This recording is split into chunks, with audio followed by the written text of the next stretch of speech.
Guess you don't count. That's what my sister said when the seating chart placed me outside, next to the trash cans. The hallway reeked faintly of lilies and disinfectant. From inside, the DJ's voice echoed, counting down to the first dance. My mother fiddled with her pearl necklace. My father pretended to study the floor. I tightened my hold on the present I'd wrapped the night before, smoothed the creases of my wine-colored dress, and said nothing. No protest, no scene. I simply rose and stepped into the crisp Vermont air. 5 minutes later, the chandeliers went still, and a scream sliced through the music. Here's what led up to that. The Vermont air that morning was razor sharp, the kind that carries the scent of pine needles and old money. My sister, Leia, had picked the lakeside resort for its faux European charm, the sort of place people posted about just to prove they'd made the guest list. The glass ballroom overlooked the lake, draped in orchids, with candles drifting in crystal bowls. Every table glittered beneath chandeliers, except mine, apparently, stationed beside the garbage bins. I'd driven up alone, 3 hours from Boston, replaying Mom's final text in my mind. Please, Amber. No drama today. It's Leia's day. That's what I was to her. A reminder, a warning label. Don't cause waves. Don't take up space. Don't let anyone remember there's another daughter. Growing up, we were the kind of cliche you'd see in a staged family portrait, the golden child and the invisible one. Leia had ribbons, trophies, applause. I had report cards no one asked to see. She cried and got comforted. I solved problems and got silence. Mom called me the easy one. Dad said I was self-sufficient. Both meant the same thing. Out of sight, out of mind. The last time we were all in the same room was Thanksgiving 3 years ago. The house smelled like burnt crust and lemon cleaner. Leia was in Portugal with her new boyfriend, and for once, the air felt lighter. Mom asked me to grab a photo album from her vanity. Instead, I found her small brown journal, its edges worn soft. I flipped through it, curious, until I noticed every entry began the same way. Leia's first day of kindergarten. Leia's favorite meal. Leia's college acceptance. Not one line about me. No birthdays. Not even my name. When I asked her why, Mom smiled like I was being dramatic. You never needed attention, sweetheart. You were always fine. That night, I understood there are two ways to disappear. Being lost and being erased. I thought of that journal as my heels clicked across the marble toward the ballroom. Through the glass doors, I saw them posing for pictures. Mom in champagne silk, Dad tugging his tie, Leia glowing in white. She turned, spotted me, and smiled the way strangers smile at a cashier. Then the event coordinator stopped me, clipboard in hand. "You're Miss Hayes?" she asked. I nodded. Her polite smile wavered the moment she found my name on the list. "You're assigned to hallway seating," she said. I chuckled, waiting for her to realize her mistake. She didn't. Hallway seating, right beside the trash cans. She gestured toward a narrow folding table tucked by the service doors. I followed her hand, and from there I could see everything. The glittering ballroom, the laughter, the light, just separated by a wall, both physical and otherwise. I placed my gift, a neatly wrapped silver box I'd spent hours choosing, on the table and stared through the glass. Inside, Leia lifted her champagne for a photo. Mom was fixing her veil. Outside, I sat in the cold draft, repeating the same lie I'd told myself for years. It's fine. You don't need them. But the truth sat heavy in my chest, unshakable and quiet. Maybe I didn't need them, but that didn't mean they had the right to erase me. I tried to fade into the background like always, but the hallway was alive with noise. Staff rushed past, pushing carts of melting ice, sharing quiet laughter. Each time the door swung open, I caught quick glimpses of the ballroom. The chandeliers gleaming, dresses twirling, my mother's hand resting proudly on Leia's shoulder like a crown. Then the laughter shifted. When I looked up, Leia was walking toward me, bouquet in hand, veil trailing behind her like smoke. She stopped at the doorway, her reflection mirrored in the glass.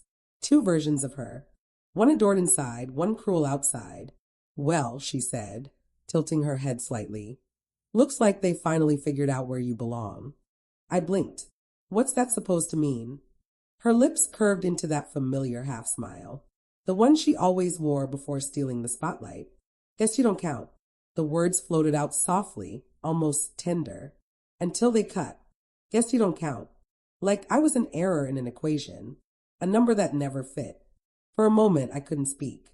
My throat tightened, dry in that particular way that comes from choking down too much pride. Behind her, the photographer called out, "Bride, we need you back for the shot." She didn't move. She wanted a reaction. To see me break, cry, plead. Anything to prove her right. I didn't give her that. I just met her eyes long enough for her smile to falter. "You know," I said softly, "there's always been room for both of us. You're the one who keeps making it smaller." Her gaze sharpened. "Oh, please, Amber. Not everything's about you. It's my wedding day. You could at least try to act happy for once." A dry laugh slipped out of me, brittle as cracked glass. "You made sure I couldn't even sit in the same room. What exactly am I supposed to celebrate?" For a heartbeat, her mask slipped. I caught a flicker. Fear, maybe, but it vanished as quickly as it came. She straightened, lifting her chin. "You always twist everything. Maybe Mom was right. You make things impossible, Amber." The word Mom landed harder than I expected. I pictured that brown notebook again, every page filled with Leia's story. Never mine. "I'm not difficult," I said quietly. "You just hate that I see things for what they are." She rolled her eyes. "You sound just like Dad. Pathetic and bitter. Face it, Amber, no one needs your approval. Not here. Not ever." Then she turned away, leaving a trail of perfume and contempt behind her. I watched her go, the hem of her white dress skimming the floor, and felt the familiar sting behind my eyes. But this time it didn't ache the same way. It burned cleaner. When the door closed behind her, I reached for the small silver box on the table. The gift I'd chosen last night, wrapped with quiet care. I ran a finger along the ribbon, then slipped it into my bag. If they didn't want me in there, fine. But I wasn't leaving empty-handed. Not this time. For a while, I just sat there, fingertips tracing the smooth edge of the box, listening to the muffled rhythm of music seeping through the ballroom doors. It must have been their first dance. A perfect scene. I could almost see Mom dabbing her eyes, Dad clapping offbeat, Leia soaking up the applause. The same scene I'd watched all my life, from the sidelines, but sidelines cut. I rose slowly, catching my reflection in the glass panel. Still composed, even graceful if you didn't look too closely. Inside my bag, the silver box felt heavier than it should. I'd wrapped it carefully, the ribbon pulled tighter than necessary. It wasn't just a gift. It was evidence, something that could crack open the perfect image Leia had built out of lies. 3 weeks earlier, I'd bumped into one of her former colleagues in Boston. What started as a casual lunch slipped into a confession. Leia had apparently been boasting for months about landing rich, and how effortlessly she'd earned Noah's trust. "He's kind," she'd said, almost fondly, but gullible. "A few fake tears, and I get the house, the money, the name." Then she laughed. My coffee went cold in my hands. I hadn't intended to do anything with that information. Not until today. Before leaving the hallway, I retraced my steps to the reception table near the ballroom doors. The wedding planner was preoccupied, rearranging centerpieces. I placed a small silver box among the gifts stacked neatly and labeled to Leia and Noah. My handwriting on the card was precise, deliberate. Inside, resting atop a crystal photo frame, was a folded note and printed screenshots. Messages her coworker had shown me, complete with timestamps and receipts. Not a threat, just the truth. I stepped back, caught my reflection for a final glance, and smoothed my dress. My pulse didn't race. It was steady, calm, almost unfamiliar. Then I turned and headed for the exit. The Vermont air met me in a rush of chill. The lake shimmered under soft lights, a reflection I no longer needed. Behind me, faint applause rippled through the night. Cheers for a dance I had no interest in watching. For the first time in years, I didn't feel small. I didn't feel unseen. The gravel crunched beneath my heels as I crossed the parking lot, each step a quiet punctuation. No grand farewell, no dramatic parting words, only the soft closure of a car door. When I started the engine, I looked back once at the glowing ballroom windows, the silhouettes drifting behind the glass, and whispered, "Let the truth find its way." Inside, laughter still floated above the music. A saxophonist eased into a gentle note. Glasses clinked. The crowd drew tighter around the dancing couple. Leia gleamed in her heavy white gown, the flawless image she'd spent months perfecting. Noah twirled her once, then again, the camera flashes bursting like tiny suns, washing the room in gold. From beyond the tall glass windows, the moment looked sealed inside a snow globe. Perfect, untouched, almost unreal. Then came the silver box. It happened near the gift table. A cousin was organizing presents, fluffing ribbons, and bows for the photos. Someone called out, "Let's have them open a few." It was meant as a light-hearted show for the guests. Leia turned, laughing, and pulled the ribbon loose. The wrapping slid away, the lid came off, and inside rested a crystal photo frame. Beneath it, a folded note. Her hand froze midair. "What's this?" Busa leaned closer, just as the note slipped free and landed face up on the table. His eyes caught the screenshots before she could grab them back. His brow furrowed, scanning the pale blue text bubbles. One line jumped out. "He's so easy to control. Cry a little, and he'll buy me anything I want." The music didn't cut off right away. It just wavered. The violinist faltered, missing a beat. Leia's fingers trembled. "This isn't. Someone's trying to." Noah said nothing. He kept reading, one page after another, each line worse than the last. Cruel jokes about making him sign the prenup first, plans to move her parents into the guest house once he was comfortable. The same smile she flashed at me earlier was still on her face, only now it looked stiff, wrong, broken. "Who sent this?" she demanded. Across the room, her mother-in-law, Victoria, had been watching. When the name Amber Hayes slipped from one of the bridesmaids' lips, Victoria's expression hardened. She moved forward, calm, deliberate, like someone long accustomed to being obeyed. "I think you should read the rest before you start blaming people," she said evenly. "These were sent to me this morning, forwarded by a stylist you hired. Looks like they went to the wrong thread." Color drained from Leia's face. "That's not possible." Noah's voice came low and steady. "It's real, Leia. The dates line up." He turned to the final page. A screenshot of her message, "The house will be mine by Christmas." A collective gasp rippled through the crowd. Guests reached for their phones. The photographer froze, finger poised above the shutter. Someone whispered, "Oh my God." Leia lunged for the papers. "You can't show people that." Victoria stepped between them. "You showed it yourself, sweetheart." That's when the screaming began. Not loud at first, more like air escaping too fast from a body. Leia stumbled backward, the hem of her gown snagging beneath her heel. "No, you don't understand," she cried. "He's lying. My sister. She did this." Noah's jaw clenched. "Amber didn't write those messages. She set them up. She's jealous. She's always." "Stop." The single word snapped through the air like a whip. "You did this. You humiliated her today and thought no one would ever see the real you." All eyes turned toward them. The DJ lowered the volume. A small voice broke the tension. "Mom, what's happening?" Leia's perfect day was collapsing, and she could no longer keep up the facade. She spun toward her parents. "Do something." My mother, Maggie, stood pale and rigid by the head table, her champagne glass trembling in her hand. My father's gaze stayed fixed on the floor, lips pressed tightly together. For once, neither of them stepped in to protect her. "You knew," Noah said quietly, his voice now unsteady. "You knew exactly what you were doing." He reached into his jacket, pulled out a folded document, and placed it on the table. "This is an annulment petition. I've already signed it." Leia stared at the paper like it might burn her fingers. "You can't, Noah. You can't humiliate me like this." "I'm not humiliating you," he replied evenly. "You did that all on your own." Someone switched off the music completely. A thick, buzzing silence filled the room. Then came the sound no one would forget. Glass shattering as the photo frame crashed to the floor. Her voice splintered. "She's behind this. Amber's behind everything." Victoria exhaled slowly.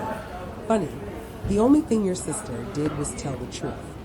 Outside, I stood beside the car, its engine humming softly. The ballroom's golden light flickered across the lake's surface. I couldn't catch every word, but I heard the scream. Sharp, piercing, echoing across the water, followed by the dull crash of a chair tipping. It was the sound I'd waited my entire life to hear. Not from spite, but from closure. Inside, Leia's mascara streaked down her cheeks. You'll regret this, she cried, her voice fracturing. Noah turned away, his shoulders heavy. No, Leia, you will. He walked off the dance floor, Victoria close behind him, the guests parting in silence like a receding tide. Mom reached for Leia's arm. Sweetheart, maybe we should step outside. Don't touch me, she shouted, jerking free. You all wanted this. None of you ever loved me enough. Her words dissolved into sobs. Dad spoke at last, his voice quiet but firm. You should apologize to your sister. The room froze. Even Mom looked stunned. But Leia only let out a brittle laugh, one that never reached her eyes. Apologize to her? She wasn't even family. Dad slowly shook his head. That's where you're wrong, he said quietly. He didn't elaborate, just turned away, shoulders heavy, and followed the others toward the exit. By the time the lights dimmed and staff began sweeping shattered glass from the floor, Leia sat alone beneath the chandelier. Her once stunning gown now hung dull and creased. The bouquet had slipped to the floor beside her chair. The same hands that had shoved me aside now grasped at empty air, reaching for something, anything, to hold on to. She didn't see me. I was already gone. Through the fogged window of my car, I watched guests rush out into the parking lot, their whispers drifting behind them. It's already all over social media. Did you see his face? That poor girl. No, not her. The sister. I didn't feel victorious, just quiet. My hand rested on the steering wheel as I thought about that hallway. The sharp scent of lilies and bleach, the folding chair that squeaked when I sat down. It had all begun beside the trash cans, and it ended with the truth, exposed in front of everyone who had ever looked right through me. Justice doesn't always shout. Sometimes it whispers, now they see you. The screams faded into the night, swallowed by the stillness. The lake grew calm again, smooth as glass. I turned the key, headlights cutting across gravel, and drove away from the sound of my sister's perfect world falling apart behind me. By the time I reached Boston, dawn was starting to break. Highway signs blurred past, the steady hum of the tires like white noise after years of shouting I'd learned to tune out. My phone buzzed endlessly in the cup holder. 16 missed calls from Mom, 3 from Dad, 1 from an unknown number. I didn't open any of them. The silence was worth more than explanations. When I stepped into my apartment, the faint scent of coffee and rain greeted me. Outside, the city was waking up, headlights sliding across my window. I hung my dress over the back of a chair and stared at it, the deep wine color still perfect, untouched by the night. It looked like armor I never realized I'd worn. A new message appeared. Please answer, Amber. We didn't know. That was Mom. She always said that when everything finally broke apart. We didn't know, but she had known all along. Every time she told me to keep quiet. Every time she laughed at Hila's jokes. Every time she brushed me off with a "you're fine." I set my phone face down on the counter and opened my laptop. Instead, a map of Maine flickered on the screen. Small coastal towns scattered like stars. I chose one I'd never seen before and hit book. A week by the water sounded like calm. Before leaving, I stepped out onto the balcony. The city air felt cleaner than it had in years. Across the river, the morning sun split the skyline into gold and shadow. They could keep their apologies, their justifications, their rewritten truths. I had my own now. For the first time, silence didn't mean being ignored. It meant being free. At my sister's wedding, they'd seated me beside the trash cans. This morning, I sit by the river instead. Same silence, but a new meaning. Back then, it was humiliation. Now it's peace. Sometimes the loudest revenge isn't a scream. It's the sound of your footsteps walking away. They believed I'd always wait, hungry for their approval. But I don't wait anymore. I don't beg for a seat at someone else's table. I build my own. And if you've ever been pushed aside by the ones who were meant to love you, remember this. Leaving isn't weakness. It's the start of freedom. Tell me, have you ever had to walk away from your own family?